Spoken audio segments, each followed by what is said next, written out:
80s നോക്കിയാൽ star wars ചിത്രങ്ങളും 90s വന്നാൽ ടൈറ്റാനിക്കും ജുറാസിക് പാർക്കും ഒക്കെ, പിന്നെ 2000 വന്നാൽ നമ്മുടെ ലോർഡ് ഓഫ് ദി റിങ്സ് ചിത്രങ്ങൾ, 2008-10 കാലഘട്ടത്തിലൊക്കെ അവതാർ. ഓരോ 10 വർഷം പിന്നോട്ട് നോക്കുമ്പോൾ നമുക്ക് മൂവി ഓഫ് ദി ഡെക്കേഡ് എന്ന് വിളിക്കാൻ പറ്റുന്ന രീതിയിലുള്ള അതിമനോഹരമായ അതിഗംഭീര ബ്രഹ്മാണ്ഡ ചിത്രങ്ങളൊക്കെ പുറത്തിറങ്ങിയിരുന്നു. അത്തരത്തിൽ ഈ ഒരു 10 വർഷത്തെ ഇടവേളയ്ക്ക് നമുക്ക് വിളിക്കാൻ പറ്റുന്ന ഒരു ചിത്രമാണ് ഡ്യൂൺ എന്ന് പറയും. അതുകൊണ്ട് തന്നെ ഒരു മൂവി ഓഫ് ദി ഡെക്കേഡ് തന്നെയാണ് ഈ ഡ്യൂൺ എന്ന ചിത്രം. സാധാരണ സിനിമകൾ നമ്മൾ കാണുമ്പോൾ അതിലെ കഥകൾ നല്ലായിരുന്നു, കഥാപാത്രങ്ങൾ നല്ലായിരുന്നു, അല്ലെങ്കിൽ അതിൻ്റെ മേക്കിംഗ് നല്ലായിരുന്നു എന്നൊക്കെ പറയാൻ പറ്റുമെങ്കിലും ഈ ഡ്യൂൺ എന്ന ചിത്രത്തിനും ഇതിന് മുൻ പറഞ്ഞ മേൽ ചിത്രങ്ങൾക്കൊക്കെ തന്നെ നമുക്ക് അത്തരത്തിൽ എടുത്തു പറയാൻ പറ്റില്ല. ഒരു ഹോൾസം എക്സ്പീരിയൻസ് ആയിരിക്കും ഈ ചിത്രങ്ങൾ. അത്തരത്തിലുള്ള ഒരു ഫുൾ ആൻഡ് ഫുൾ ഒരു എക്സ്പീരിയൻസ് ആണ്, ഒരു സിനിമാറ്റിക് എക്സ്പീരിയൻസ് തന്നെയാണ് ഡ്യൂൺ എന്ന ചിത്രം എന്ന് പറയാം. ഒരു ഗാലക്റ്റിക് എംപയർ, അതിന് കീഴിൽ ഒരുപാട് പ്ലാനറ്റ്സ്, ഈ പ്ലാനറ്റ്സ് ഒക്കെ ഭരിക്കുന്നത് ഒരുപാട് പ്രത്യേകതരം ഫാമിലീസ്. നമ്മൾക്ക് ഗെയിം ഓഫ് ത്രോൺസ് ഒക്കെ കാണുന്ന പോലെ ഇപ്പോൾ ലാനിസ്റ്റർ ഫാമിലി, സ്റ്റാർക്ക് ഫാമിലി എന്നൊക്കെ പറയുന്ന പോലെ തന്നെയുള്ള കുറച്ച് ഫാമിലീസ് ആണ് ഇവിടെ. ഇവർക്ക് എല്ലാവർക്കും വേണ്ടത് ഈ സ്പേസ് നാവിഗേഷന് വേണ്ട, കാരണം ഒരു ഗാലക്റ്റിക് എംപയർ ആണ്. അതുകൊണ്ട് തന്നെ ഇവർക്ക് എല്ലാവർക്കും വേണ്ട ഒരു വസ്തു എന്ന് പറഞ്ഞാൽ സ്പൈസ് എന്ന് പറയുന്ന സ്പേസ് നാവിഗേഷൻ ഉപയോഗിക്കാൻ പറ്റുന്നൊരു വസ്തുവാണ്. ഇത് ഉള്ളതാണെങ്കിൽ അറാക്കിസ് എന്ന് പറയുന്ന ഒരു ഡെസേർട്ട് പ്ലാനറ്റിലും, ആ പ്ലാനറ്റിൽ തന്നെ ഒരുപാട് സവിശേഷതകളുണ്ട്. അപ്പോൾ ഈ പ്ലാനറ്റിലെ ഈ സ്പൈസ് എന്ന് പറയുന്ന ഈ ഒരു വസ്തു എക്സ്ട്രാക്ട് ചെയ്യാനായിട്ട് ഈ എംപറർ കുറച്ച് ആൾക്കാർ അല്ലെങ്കിൽ പ്രത്യേക ഫാമിലീസിനെ ഏർപ്പാട് വരുത്തും. അപ്പോൾ കുറേ കാലമായിട്ട് ഹാർക്കണിൻ എന്ന് പറഞ്ഞൊരു ഫാമിലിയാണ് ഇത്തരത്തിൽ ഈ അറാക്കിസിൽ നിന്നും ഈ സ്പൈസ് എക്സ്ട്രാക്ട് ചെയ്തുകൊണ്ടിരുന്നത്. ഇവിടെ തന്നെയുള്ള അറാക്കിസിൽ തന്നെയുള്ള അവരുടെ നേറ്റീവ് പീപ്പിൾസ് ആയ ഫ്രീമൻ എന്ന് പറയുന്ന ആൾക്കാരുമായിട്ട് ഇവർ കോൺഫ്ലിക്റ്റ് ഉണ്ടായി കഴിയുമ്പോൾ ഈ ഹാർക്കണിനെ മാറ്റി പുതിയൊരു ഫാമിലിയായ നമ്മുടെ അട്രൈഡീസ് എന്ന് പറഞ്ഞൊരു ഫാമിലിനെ ഈ ഒരു പ്ലാനറ്റിലേക്ക് കൊണ്ട് നിർത്തുന്നതും ഇവർക്ക് ഈ എക്സ്ട്രാക്ഷൻ മര്യാദയ്ക്ക് നടത്താൻ സാധിക്കുമോ ഇല്ലയോ എന്നതൊക്കെയാണ് ഈ സിനിമ പ്രധാനമായിട്ട് എടുത്തു കാണിക്കുന്നത്. അപ്പോൾ നമ്മൾ പറഞ്ഞ പോലെ തന്നെ ഈ അട്രൈഡീസ് ഫാമിലിയാണ് നമ്മുടെ ഇവിടെ പ്രൈമറി ക്യാരക്ടേഴ്സ്. അതിലുള്ള പോൾ അട്രൈഡീസ് എന്ന കഥാപാത്രം ഒരു മിശിഹ മോഡലിലുള്ള കഥാപാത്രം എന്ന് പറയാം, ഒരു ചൂസൺ വൺ, അല്ലെങ്കിൽ തങ്ങളെ രക്ഷിക്കാൻ പോകുന്നൊരു കഥാപാത്രം എന്നുള്ള രീതിയിലുള്ള ഭയങ്കര പ്രോഫസിയൊക്കെ നിലനിൽക്കുന്ന ഒരു കഥാപാത്രം. അപ്പോൾ ഈ ഒരു കഥാപാത്രത്തിന് ഇവിടെയുള്ള ഈ ഫ്രീമാൻ ആൾക്കാരെ ഫ്രീ ചെയ്യാൻ സാധിക്കുമോ, അല്ലെങ്കിൽ ഈ ഗാലക്റ്റിക് എംപയറിനെ തന്നെ മാറ്റിമറയ്ക്കാൻ സാധിക്കുമോ എന്നൊക്കെ പ്രധാനമായിട്ട് ഡ്യൂൺ എന്ന ചിത്രം ഫോക്കസ് ചെയ്ത് കാണിക്കുന്നു. സിനിമ കാണുമ്പോൾ ഇതിൽ നമുക്കൊരു വലിയ സാൻഡ് വേവ് വരുന്നത് നമുക്ക് കാണാൻ സാധിക്കും. അപ്പോൾ അതിന് മുമ്പിൽ നിൽക്കുന്ന ആൾക്കാർ അതിൻ്റെ കണ്ണി പോലും പെടാൻ പറ്റാത്ത രീതിയിൽ അത്രയും ചെറുതാണ്, അത്രയും വലിയ സാധനമാണ് ഈ സാൻഡ് വേവ്. അത്തരത്തിലാണ് ഈ സിനിമ നമ്മളൊരു ചെറിയ സ്ക്രീനിൽ കണ്ട എക്സ്പീരിയൻസ് ചെയ്യാൻ പറ്റുമെന്ന് പറയാം. കാരണം ഇത് നമ്മൾ മറ്റേ ഡയറക്ടറായ ഡെന്നിസ് വില്ലേവിന് പറഞ്ഞിട്ടുള്ളത്, നമ്മളൊരു സ്പീഡ് ബോട്ട് നമ്മുടെ ഒരു ബാത്ത് ടബിനകത്ത് ഓടിച്ചാൽ എങ്ങനെയായിരിക്കും നമ്മുടെ ഈ ഡ്യൂൺ എന്ന ചിത്രം നമ്മുടെ തിയേറ്ററിന് പകരം നമ്മൾ ചെറിയ സ്മോൾ സ്ക്രീനിൽ കണ്ടാൽ ഉള്ള അനുഭവം എന്ന് പറഞ്ഞത്. അതുകൊണ്ട് തന്നെ സിനിമയുടെ ആദ്യ ഷോട്ട് തുടങ്ങിയപ്പോൾ മുതൽ ഉണ്ടായിരുന്ന ഒരു അനുഭവം ഇത് മാത്രമായിരുന്നു, ഈ ഒരു സങ്കടം ഇത് മാത്രമായിരുന്നു പറയാം. നമുക്കിത് തിയേറ്ററിൽ കാണാൻ സാധിച്ചില്ലല്ലോ എന്നുള്ളത്. തിയേറ്ററൊക്കെ തുറക്കുന്നുണ്ട്, ഒരു പക്ഷേ ഈ ഡ്യൂൺ എന്ന ചിത്രം തിയേറ്ററിൽ വരികയാണെങ്കിൽ തീർച്ചയായും നിങ്ങളെല്ലാവരും തന്നെ ഒരു വട്ടം ഒന്ന് തിയേറ്ററിൽ പോയി കണ്ടുപോക്കണം. കാരണം ഈ സ്മോൾ സ്ക്രീനിൽ എക്സ്പീരിയൻസ് ചെയ്ത് കഴിഞ്ഞിട്ട് നമ്മൾ അതിലേക്ക് വരുമ്പോൾ ഇതേ ഒരു എക്സ്പീരിയൻസ് ആയിരിക്കില്ല നമുക്ക് അവിടെ കിട്ടുക എന്നുള്ളത് ഉറപ്പാണ്.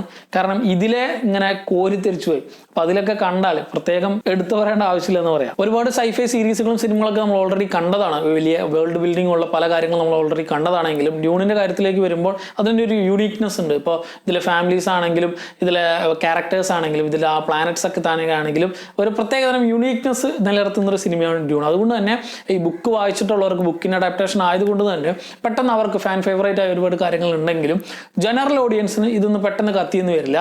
പക്ഷേ ഈ സിനിമ ഡെന്നിസ് വില്ലേവിന് ഒരുക്കിയിരിക്കുന്നത് ജനറൽ ഓഡിയൻസിന്, ഡ്യൂണിനെ കുറിച്ച് ഒന്നും അറിയാത്തവർക്ക് പോലും കണ്ട് കയറി കഴിയുമ്പോൾ അവർക്ക് ഒരു പോയിന്റ് പോലും മിസ്സാക്കരുത് എന്ന രീതിയിൽ വളരെയധികം എക്സ്പ്ലെയിൻ ചെയ്ത് സമയമെടുത്തിട്ടാണ് ഈ സിനിമ നീങ്ങുന്നത്. അതുകൊണ്ട് തന്നെ എല്ലാത്തരം പ്രേക്ഷകർക്കും പറ്റിയൊരു സിനിമയല്ല ഡ്യൂൺ എന്ന് പറയാം. ഒരു എപ്പിക് സൈഫൈ മൂവിയാണിത്. പോരാതെ തന്നെ ഡെന്നിസ് വില്ലേവിനോട് ആ ഒരു സ്റ്റൈൽ ഇഷ്ടപ്പെടുന്നവർക്ക് മാത്രമേ ഒരുപക്ഷെ ചിലപ്പോൾ ഈ സിനിമ ഇഷ്ടപ്പെടുള്ളൂ. ഇപ്പോൾ വലിയ ബ്രഹ്മാണ്ഡ സിനിമയാണെന്ന് പറഞ്ഞ് ചാടിക്കയറി നിങ്ങളൊരു അവതാറോ അല്ലെങ്കിൽ സ്റ്റാർ വാർസോ അല്ലെങ്കിൽ ലോർഡ് ഓഫ് ദി റിങ്സോ പ്രതീക്ഷിച്ച് കയറരുത്. കാരണം ഇത് ഭയങ്കര ഫേമസ് ആയ ഒരു ബുക്കിന്റെ ഒരു പ്രോപ്പർ അഡാപ്റ്റേഷൻ തന്നെയാണ് ഈ ചിത്രം എന്ന് പറയാം. അപ്പോൾ കുറെ കാലമായിട്ട് ഈ ഡെന്നിസ് വില്ലേവ് എന്ന സംവിധായകൻ അദ്ദേഹത്തിന്റെ വിഷനാണ് ഈ സിനിമയിലൂടെ പുറത്തു കൊണ്ടുവരാൻ ശ്രമിക്കുന്നത്. ഇദ്ദേഹത്തിന്റെ പഴയ സിനിമകളായ നമ്മുടെ എനിമിയും ബ്ലേഡ് റണ്ണർ 2049 അറൈവലൊക്കെ കണ്ടവർക്ക് അറിയാം അദ്ദേഹത്തിന്റെ ആ ഒരു പാറ്റേൺ എങ്ങനെയാണെന്നുള്ളത്. അതേ പാറ്റേൺ തന്നെ ഫോളോ ചെയ്യുന്ന ഒരു ചിത്രമാണ് ഡ്യൂൺ എന്നും പറയാം. ഒരുപാട് കഥാപാത്രങ്ങളുണ്ട്, അതുകൊണ്ട് തന്നെ വലിയ കാസ്റ്റ് ഉള്ള ഒരു സിനിമ കൂടിയാണ് ഡ്യൂൺ. പക്ഷെ പല കഥാപാത്രങ്ങൾ വരുമ്പോഴും അവർക്കൊക്കെ പ്രോപ്പറായിട്ട് വെയിറ്റേജ് കൊടുക്കാൻ സാധിക്കുന്നുണ്ട് ഈ സിനിമയിൽ എന്നതും ഇതിന്റെ മറ്റൊരു പ്രത്യേകതയാണ്. സാധാരണ ഇങ്ങനെ വരാറില്ല. കാരണം വലിയ താരനിര വരുമ്പോൾ ആരെങ്കിലും ഒരാൾക്ക് ഇമ്പോർട്ടൻസ് കുറച്ച് കൂടിപ്പോയാൽ നമ്മുടെ ഫോക്കസ് മുഴുവൻ ആ ഒരു കഥാപാത്രത്തിലേക്കായിരിക്കും പോവുക. ഇവിടെ തന്നെ പോൾ അട്രൈഡീസ് എന്ന കഥാപാത്രമാണ് മെയിൻ സെന്റർ ഓഫ് പോർഷൻ എങ്കിലും അല്ലെങ്കിൽ സെന്റർ ഓഫ് അട്രാക്ഷൻ എങ്കിലും മറ്റുള്ള എല്ലാ കഥാപാത്രങ്ങളെയും ഹൈലൈറ്റ് ചെയ്ത് നിർത്താനും അവർക്കൊക്കെ പ്രോപ്പറായിട്ട് സ്ക്രീൻ പ്രസൻസ് കൊടുക്കാനും സാധിക്കുന്നുണ്ട് ഈ സിനിമയിൽ എന്നതും ഇതിൻ്റെ മറ്റൊരു പ്രത്യേകത എന്നാണ് പറയാം. കാരണം ഇത്ര ബിഗ് സ്കെയിലൊരു സിനിമയിൽ ഇതൊക്കെ മൈന്യൂട്ട് ആയിട്ടുള്ള കാര്യങ്ങളാണ് മിസ്സായി പോവാൻ, പക്ഷെ അതെല്ലാം മര്യാദയ്ക്ക് തന്നെ കൈകാര്യം ചെയ്തിട്ടുണ്ട് ഡെന്നിസ് വെല്ലിൻ എന്ന ഡയറക്ടർ. സാധാരണ ബിഗ് സ്കെയിലുള്ള ഇത്തരത്തിലുള്ള സിനിമകൾ വരുമ്പോൾ നമുക്ക് സെക്കൻഡ് പോർഷനായിട്ട് അതായത് ഒരു ഡയറക്ടർ എന്ന ഒരു ഫാക്ടർ മാറ്റി നിർത്തൽ നമുക്ക് പെട്ടെന്ന് നമുക്ക് മനസ്സിൽ ഓടി വരിക അതിൻ്റെ സിനിമാറ്റോഗ്രഫി ആയിരിക്കും, അതിൻ്റെ മേക്കിങ്ങും അതിൻ്റെ ആ ഒരു ക്യാമറ വർക്കുകളൊക്കെ തന്നെയായിരിക്കും. പക്ഷേ ഈ ഡ്യൂണിൽ ഇല്ലെന്നല്ല, സിനിമാറ്റോഗ്രഫി അതിമനോഹരം തന്നെയാണ്, അതിഗംഭീരമായിട്ടാണ് ആ ഒരു ഡെസേർട്ടിനെയും തീമിനെയും തന്നെ കവർ ചെയ്തിട്ടുള്ളതെന്ന് പറയാം. പക്ഷേ ഈ സിനിമയിൽ ഇതിൻ്റെ സെക്കൻഡ് പാർട്ടായിട്ട് അല്ലെങ്കിൽ ഡെന്നിസ് വെല്ലിൻ എന്ന ഫാക്ടർ മാറ്റി നിർത്തൽ പിന്നീട് സെക്കൻഡ് പാർട്ട് അല്ലെങ്കിൽ ഹൈലൈറ്റ് ആയിട്ട് നിൽക്കുന്ന മറ്റൊരു വ്യക്തി ഹാൻസ് സിമ്മറാണ്. പൊളിച്ചടുക്കിയിട്ടുണ്ട് ഈ സിനിമയിലെ മ്യൂസിക് എന്ന് പറയാം. കാരണം സ്ഥിരമായിട്ട് ചെയ്യാറുള്ള ക്രിസ്റ്റഫർ നോളനുമായിട്ട് ടൈപ്പ് ഉള്ള ഹാൻസ് സിമ്മർ ടെനറ്റ് എന്ന ചിത്രത്തിൽ അദ്ദേഹത്തോടൊപ്പം വർക്ക് ചെയ്യാതെയാണ് ഈ ഡ്യൂൺ എന്ന ചിത്രത്തിൽ അത്രയധികം ഇൻവോൾവ് ആയിട്ട് ഈ ഒരു മൂവിയിലെ വർക്കുകൾ ചെയ്തിട്ടുള്ളത്. അതുകൊണ്ട് തന്നെ സിമ്മറുടെ ഈ സിനിമയിലെ മ്യൂസിക് എന്ന് പറയുന്നത് നമുക്ക് ഡിഫൈൻ ചെയ്യാൻ പറ്റും, നമുക്ക് ഒരാൾക്ക് പറഞ്ഞറിയിക്കാൻ പറ്റാത്ത രീതിയിൽ ഒരു ഗംഭീര എക്സ്പീരിയൻസ് ആണ് അതിൻ്റെ മ്യൂസിക്കിന് മാത്രമായിട്ട് നമുക്ക് തരാൻ സാധിക്കും. അതുകൊണ്ട് വേറെ ഒരു എലമെന്റും ഇല്ലെങ്കിലും സിമ്മറുടെ മ്യൂസിക് കേൾക്കാൻ വേണ്ടി മാത്രം വേണമെങ്കിൽ നമുക്ക് തിയേറ്ററിൽ പോയിട്ട് സിനിമ ആണെന്ന് പറയാം. അത്ര മനോഹരമായിട്ടാണ്, അത്ര ഗംഭീരമായിട്ടാണ് ഓരോ കാര്യങ്ങളും ഇദ്ദേഹം ഓരോ മൈന്യൂട്ടായിട്ടുള്ള കാര്യങ്ങളും കൈകാര്യം ചെയ്തിട്ടുള്ളത്. സിനിമയുടെ തുടക്കം മുതൽ അവസാനം വരെ ഈ മ്യൂസിക് ഇങ്ങനെ കടന്ന് കറങ്ങുന്നുണ്ട്. പ്രത്യേകിച്ച് ചില പോർഷനൊക്കെ എത്തുമ്പോൾ ഈ രോമാഞ്ചം വരുന്ന രീതിയിൽ അത്ര ഗംഭീരമായിട്ടാണ് ഹാൻസ് സിമ്മറുടെ മ്യൂസിക് എന്ന് പറയാം.